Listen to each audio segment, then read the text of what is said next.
everybody. Welcome to Vikings Report Rewind postgame show. I'm Ted. To my stage right, whatever, is one of our co-hosts, Christopher Gates, lead writer and blogger of the SB Nation Vikings website, the Daily Norseman, dailynorseman.com. Right below us, only in figurative speech only, is the only base player extraordinaire, Drew Bunting. And off camera somewhere is the one that makes this even possible. The talking cat, Ruby Toonces Bunting. I was told right before we came on the air that ESPN Classic is no longer a station, which is a damn shame, because if it were this game, this Vikings 21-13 over the victory over the Indianapolis Colts would be broadcast for the next 24 hours right on ESPN Classic. Oh. I mean, hey, it's a win. I'm not going to bitch about it too much. Drew, are you? You kind of bitch about a lot of things, man. Do I? Am I negative Nelly? Hello to everybody out there who's in the chat room. Let's chat about this big Vikings win. And a win is a win, even if it's hanging off the ass of a cow. We all agree on that, right? Yeah, we do. So we won the game. There's a lot of problems, but the Vikings did clean up some areas of concern with me. I just let's talk about it. But thank you to everybody. We just got over 26,000 subs, Ted. So we did. That's pretty cool. Thank you, everybody. If you're new here, we only got like 28 people in our room right now. This probably won't be very long because I got to get up early and go to work tomorrow. Real quick story. I don't know if those of you that have watched the show a long time, you know this if you're new here. When I was a kid, Monday Night Football was the big thing. Drew, Chris, you guys know all that. I don't know about you guys, but I had to go to bed at halftime when I was a kid. I could stay up for the Howard Cosell halftime highlights, then I had to go until the Vikings were, unless the Vikings were playing, then I could stay up for the whole game. Grayson, who is a budding Vikings fan, my grandson, got to stay and kind of thought I had to take him home at halftime, but he got to stay up and watch the whole game with me. And so that was the first time he could stay up like past his bedtime to watch a football game with his grandpa, and the Vikings delivered and won the game. The first time I got to stay up and watch Monday Night Football past my bedtime was the Vikings, and they lost to Bob Lee and the Atlanta Falcons back in 74 or whatever it was. Anyways, Vikings won 21-13. Somebody just said Jay Johnson, that last TD by Oliver was probably the ballsiest play call by KOC this season. Do we agree or disagree with that?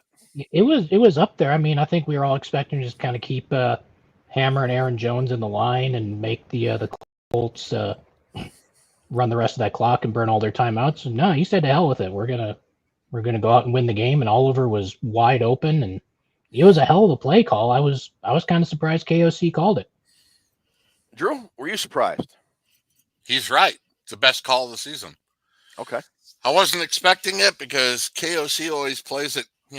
Run up the middle, kick a field goal, then stop them. And that's what we were waiting for. That last drive, Ted, was what we were waiting for since the Lions game. That's what they should have done to the Lions. And that was a kill shot, so I got to give it to KOC on that play. That's the way you end a game. That is exactly how you end a game. So I agree with Jay Johnson. The Vikings statistically dominated this game. I mean, we talked about this in the pregame, that the Colts coming into this game had the worst average time of possession in the NFL. They didn't improve on that tonight. They didn't run the ball very well. Excuse me, Joe Flacco, I thought would be able to handle the Vikings' defensive schemes and looks better than he did. But he didn't do very well. Chris, if you could pull up the stats, if you get a chance, could you tell us what Joe Flacco's final numbers were? Oh, I've got him here. Flacco was 16 of 27 for 179 yards and a pick. That's not nearly as impressive a game as I thought he would have. Did you think he would? Because I picked in our preview, I picked Flacco over Darnold as the better quarterback going into this game. Did you think? You guys both picked Darnold, if I remember correctly, and I just thought Flacco would be better prepared to handle this Vikings defense. I mean, Flacco is one of those guys that does just enough to make you worry about what he could potentially do, but he didn't really do much. I mean, prior to that last kind of garbage time drive, the Colts offense had one scoring drive, and they went 2 yards in 3 plays and kicked a field goal after that last Darnold interception. But You mentioned the time of possession too. The Vikings had the ball for almost 37 minutes tonight. They were at 36-54. Wow. Yeah, they had almost 200 more yards than the Colts did. The only thing that was keeping the Colts in this game was turnovers. Yeah. Vikings first drive, they went down. Sam threw a terrible interception in the end zone. At the beginning of the season, even when the Vikings started out 5-0 and the Vikings were having multi-score win games, Sam Darnold was still making one or two really dumb throws or dumb plays a year or a game. Excuse me. And he seemed to eliminate those. Those have seemed to have crept back into his game, which is one of the things that he had become known for in his time with the Jets and with the Panthers. Drew, is this something the Vikings need to be concerned about going forward? I think he's exactly who he is. And you got to play around it. You got to deal with it. Certainly not the same Darnold that was the first 3 weeks of the season, but all teams are playing better now. I mean, there's a lot of teams playing better now.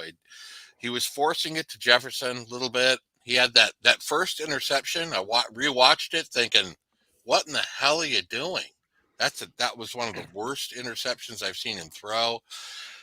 After things went haywire in the first half, I wanted to see how he would respond in money time in the second half, and he seemed to do okay, but I don't think he's ever going to stop turning the ball over. That was, for the first half, that was the Carolina Panthers Jets Darnold. I mean, it seemed to me. It seemed like, I think so, yeah. And a couple of those dropbacks, and I mentioned it to Toons as I said, look at the replay in this dropback. He looks scared as shit.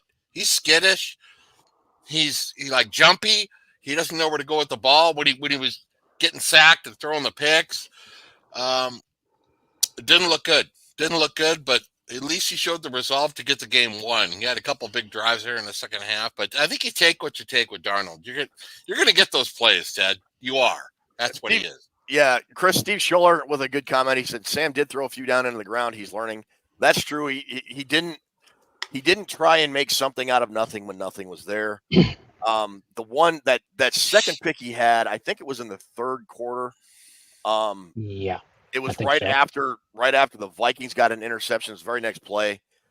If you go back and look at that, Addison was on a go route, and he was more alone than a dude that has never had a date in his life and does nothing but insult people on the internet. I mean, he'd still be running. Honest to God, I feel seen. Yeah, you're married. It's okay. No, I know. But it's like he was. We've talked about this too. It's like he's trying to force the ball to Justin Jefferson. And to his credit, though, he did get the ball to Jordan Addison tonight. Jordan Addison, a couple people have mentioned it. He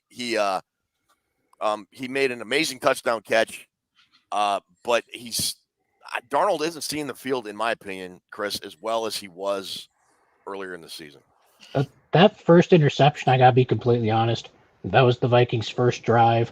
We heard the ovation that Hawkinson got on his first catch. That guy wanted to get T.J. Hawkinson that touchdown. Yeah, I think so. And there were two guys that could have intercepted that ball. Hawkinson was nowhere near open, but he had it in his mind that he wanted to get Hawkinson that touchdown and his big return and whatever. And there's going to be lots of times for Sam Darnold to find T.J. Hawkinson, but I think that's where the first interception came from. But I think you're right. I think Drew's right. I think there's just going to be times where Darnold's going to make throws and we're just going to kind of look at the screen and go, what the hell were you seeing on that play? Because nobody else saw what you did. And there's something you're going to have to deal with. I mean, we've said there's a reason that Sam Darnold was a number 3 overall pick in the NFL draft the year he was drafted. There's also a reason that the Vikings are his 4th different team. Right. So it kind of balances itself out in a way. So we've got about 120 people watching. Thank you. For those of you that are new to the post-game show, everybody who comments is entered to win a prize. If you make a comment that one of us really like, you get a prize. And Troll Colomix line up here. Sam's helmet is like Wonder Woman's airplane. No rep can see it. That is prize worthy, brother. Get a hold of Ruby at Vikings Seriously. Report. with Drew and Ted at gmail.com. And I want to talk about this because it happened last week. And it happened again this week. I think the competition committee, and talk about Riker non-contact injury. We're going to talk about that next. I think the competition committee put a Sam Darnold clause in the rule book that you cannot hit a quarterback low or hit him in the head or grab the face mask of a quarterback, ...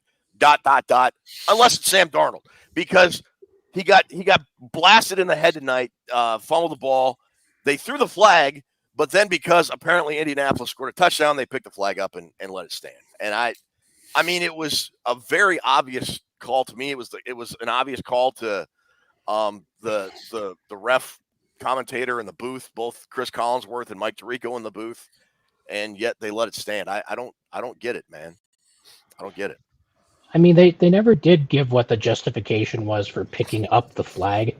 I mean, if you saw the replay, Darnold just took like a right cross to the head, and Yeah. you know, if he doesn't get literally punched in the head, he probably doesn't drop that ball, and the Colts probably don't score. But you know, I don't know what the deal is. I mean, they have the opportunity to look at it and to figure out what's going on, and you know, they just don't. I mean, like you said, we've seen Sam Darnold get grabbed by the face mask and dragged down. We've seen him get literally punched in the head.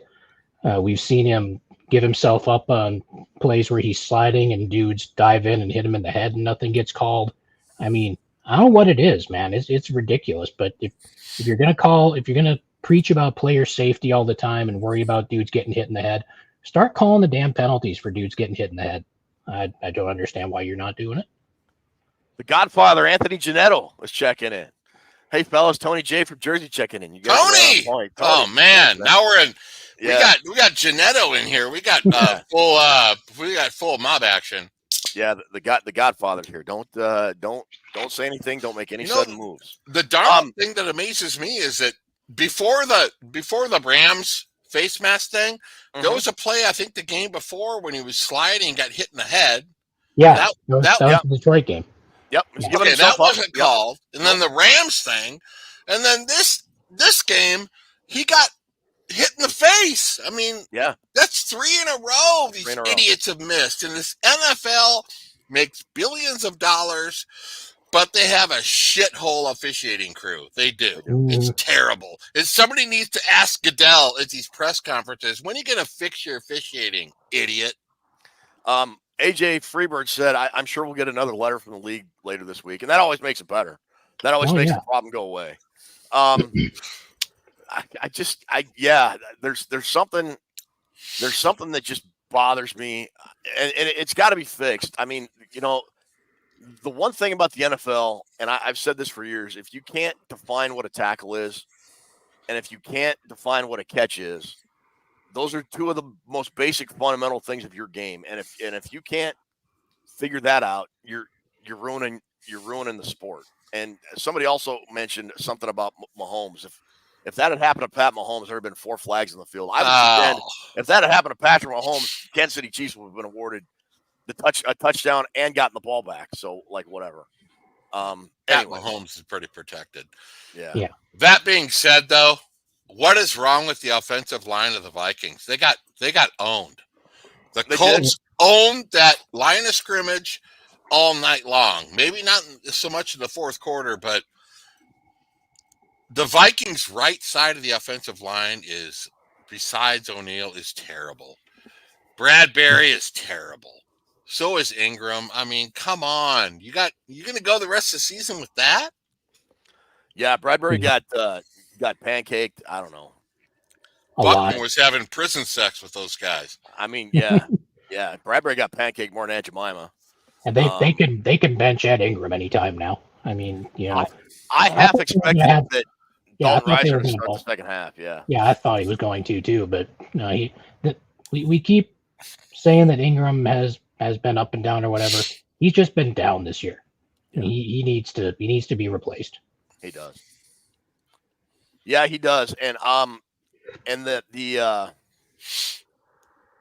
backup center Feeney, he was inactive tonight. I would have been fine with putting him in for Bradbury. I mean, because Bradbury stinks, Ingram stinks. You go with Feeney. I mean, they may not be any better, but I don't think they could be any worse. No, I mean, At this point. Michael Juergens is still on the roster. I would have put him in at center. I mean, that's what he did in college. Anything. Give him a shot. The offensive line is a huge problem at this point. That was Yep. ownership by a Colts team who you wouldn't consider as being owning the line of scrimmage. I mean, Buckner's really good, but Kwity Paye was causing us all sorts of problems, and I don't know. I'm not happy with the offensive line. I mean, I'm glad I got the win, but man. Speaking of, let's talk about Cam Robinson because he got traded to the Vikings. The trade was announced on Tuesday, made official on Wednesday. He had, I think, one full practice, and he started tonight. I thought overall he did okay. I mean, what about you guys? No, I thought he did a solid job, all things considered. I mean, he's obviously still learning the lingo, still learning some of his assignments and whatnot, but no, he was solid. I mean, as good as you can expect from a dude that's had 2 practices with the team, I guess. Yeah. What did you think, Drew? I thought he did great. He had the holding penalty, but overall he held his own. I mean, I'm happy with Cam Robinson. I'm just thinking something I want to ask you guys. I wrote in my notes during the third quarter was, does Sam Darnold hold the ball a little too long? Yes. It seems to me that there's a lot of times that I watch a replay and I'd count to myself 1, 2, 3, 4. You got to get rid of it. That's about between 3 and 4 is when you got to get rid of it in the NFL, and it seems like he holds it a little too long. And not only that, but that thing he does when he gets in trouble, where he tries to spin and get out of the pressure. I don't know if you got to put a shock collar on him to get him to stop doing that or whatever that. Nothing good ever happens when he does that. He ends up getting killed and losing 12 yards, and the drive ends. He's got to stop doing that. I wanted to ask you guys because not holding it way too long like Bridgewater, but just a hair too long. Yeah. And I know the play's got to develop downfield. If he wants something that stretches the field, he's got to wait a little bit, but it seems like some of the plays he drops back, Ted, and he fires it, and we got the 10-yard gain. And then some plays, he holds it a little too long, and it causes problems. I don't know. Yeah, I agree. Cindy Doyle has a comment here I want to mention. Says sacking the Colts quarterback multiple times was nice. It was, but if I recall, I don't believe they sacked Joe Flacco until that last drive. They didn't. They had Sam got sacked 4 times for 30 yards, and they sacked Joe Flacco 3 times for 20 yards.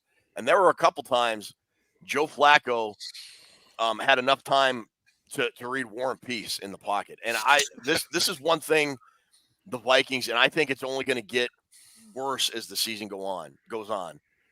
They cannot generate a consistent pass rush with just their defensive line. They have got to bring additional guys. They have got to blitz basically if they're gonna bring guys.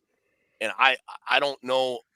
So that kind of leads me to ask you, Drew, do you think the Vikings are going to trade for an interior defensive lineman or do something before the trade deadline to address this, or are they just going to have to ride it out? I don't think so. I think they're going to go with what they got. My question is, I know they a lot of times they were dropping Dallas Turner in coverage. He's a pass rush guy. I don't know what's going on there. I want your guys' opinion on that because not that he can't do it, but that's a guy you want rushing the passer. And then he dropped in coverage one play. And then the next play, he rushed the passer and got there. Yeah. And I'm thinking, that's your edge guy. Let him do what he does best. I was kind of shocked at all the dropping in coverage they had him doing. I don't know why that is. Maybe there's more to it than I know, but I think they stick with what they got. They're going to have to rely on the blitz all season, but they're going to have to figure something out to get back to how they ran defense the first 3 weeks of the season. Chris, what about you? And Chris Young just brought up a good point about Blake Cashman still being out of the lineup here, and something that Collinsworth pointed out tonight, and I don't know if it's something that happened over the last couple of games with Cashman being out. They've had Andrew Van Ginkel playing a lot more off the ball sort of inside linebacker. And I got to Very think true, that's yeah. got to have something to do with the pass rush sort of declining over the last couple of weeks, because that a great dude's been point. all over opposing backfields for most of the season. And these last couple of weeks, if he's been kind of playing the Blake Cashman role in this defense, he doesn't do what Blake Cashman does as well as Cashman does it, but having to put him in that spot probably affects the pass rush quite a bit. So hopefully the next week or two here, Cashman can get back on the field, and we can get back to, because when the Vikings have been getting home with 4 when it was Grenard and Van Ginkel and whatever else. So maybe that's got more to do with it than we realize. Yeah. I think we should address that question. Okay, we'll talk about soft TVs in a minute. Somebody talked about they donate a toe, and I just want to once again repeat the famous line from The Big Lebowski. You want a toe, dude? I can get you toe. I can get you toe by 3 p.m. Anyways, with nail polish. With nail polish. I'm going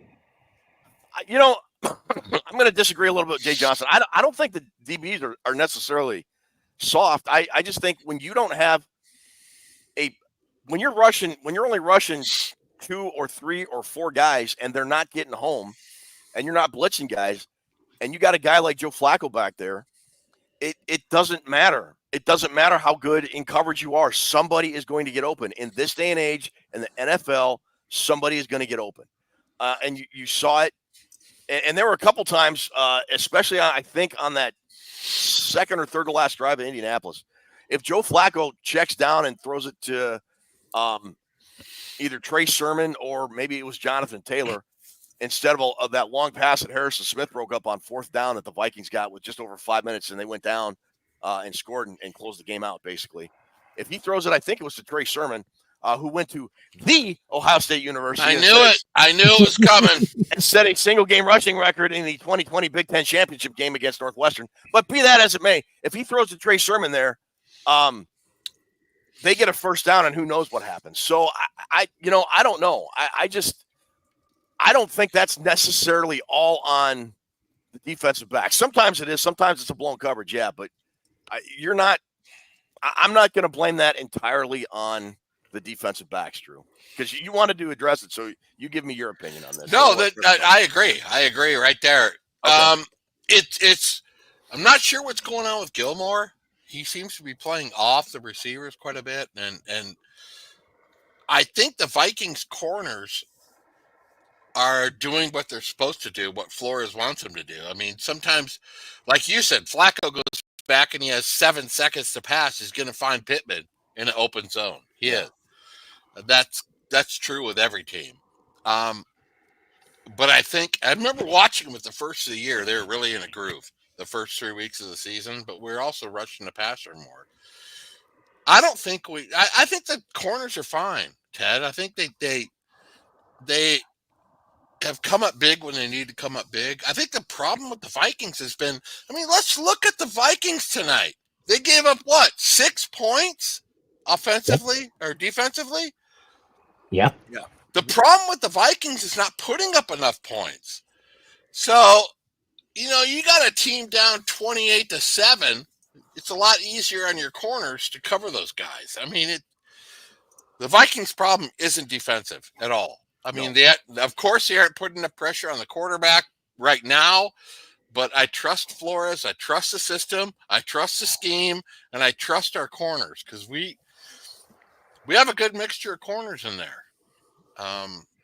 But it's kind of a lull right now where they got to figure out what they got to do. But look at the points. That's what it comes down to: a defense in the secondary, defensive line, the linebackers. How many points did they give up?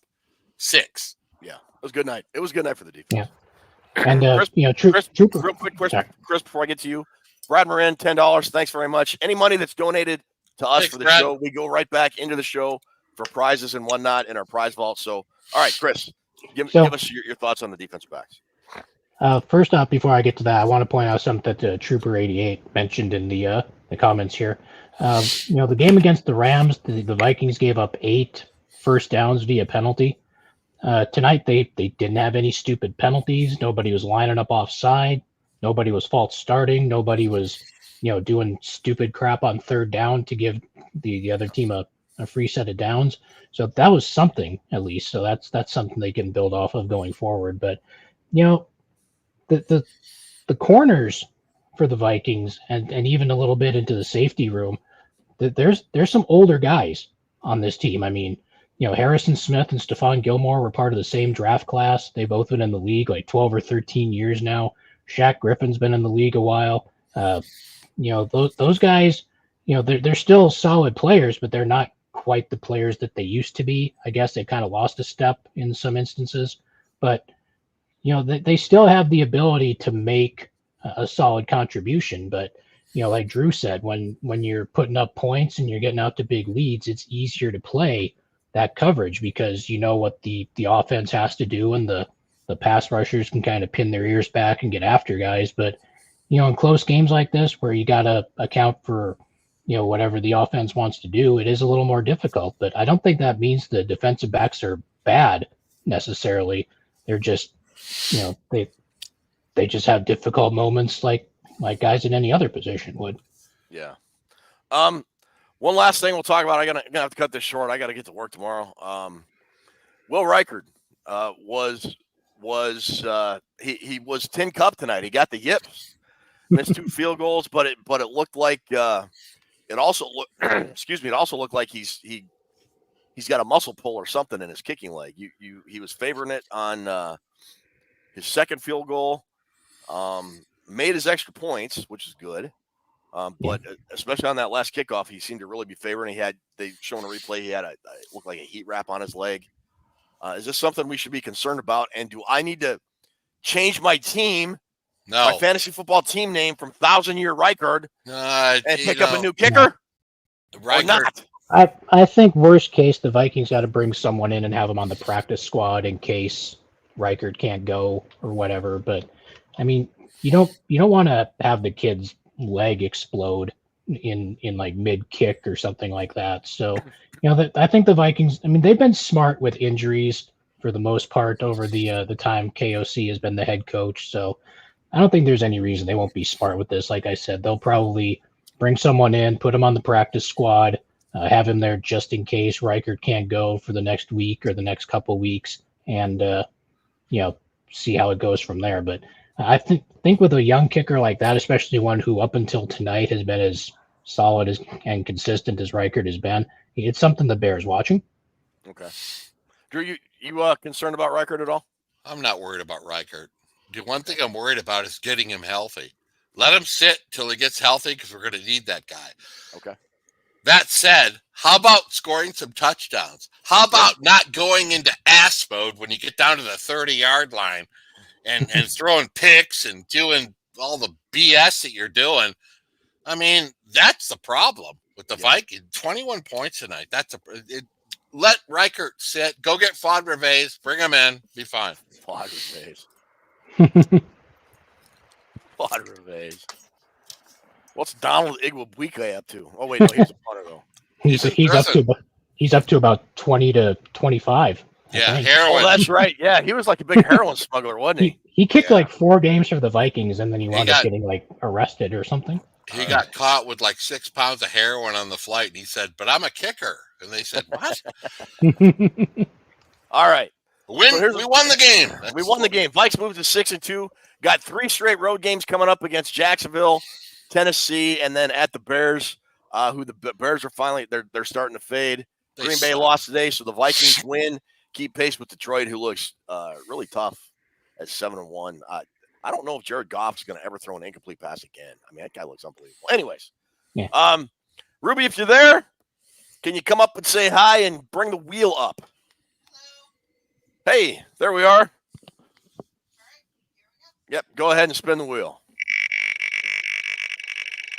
I love the Wheel of Destiny.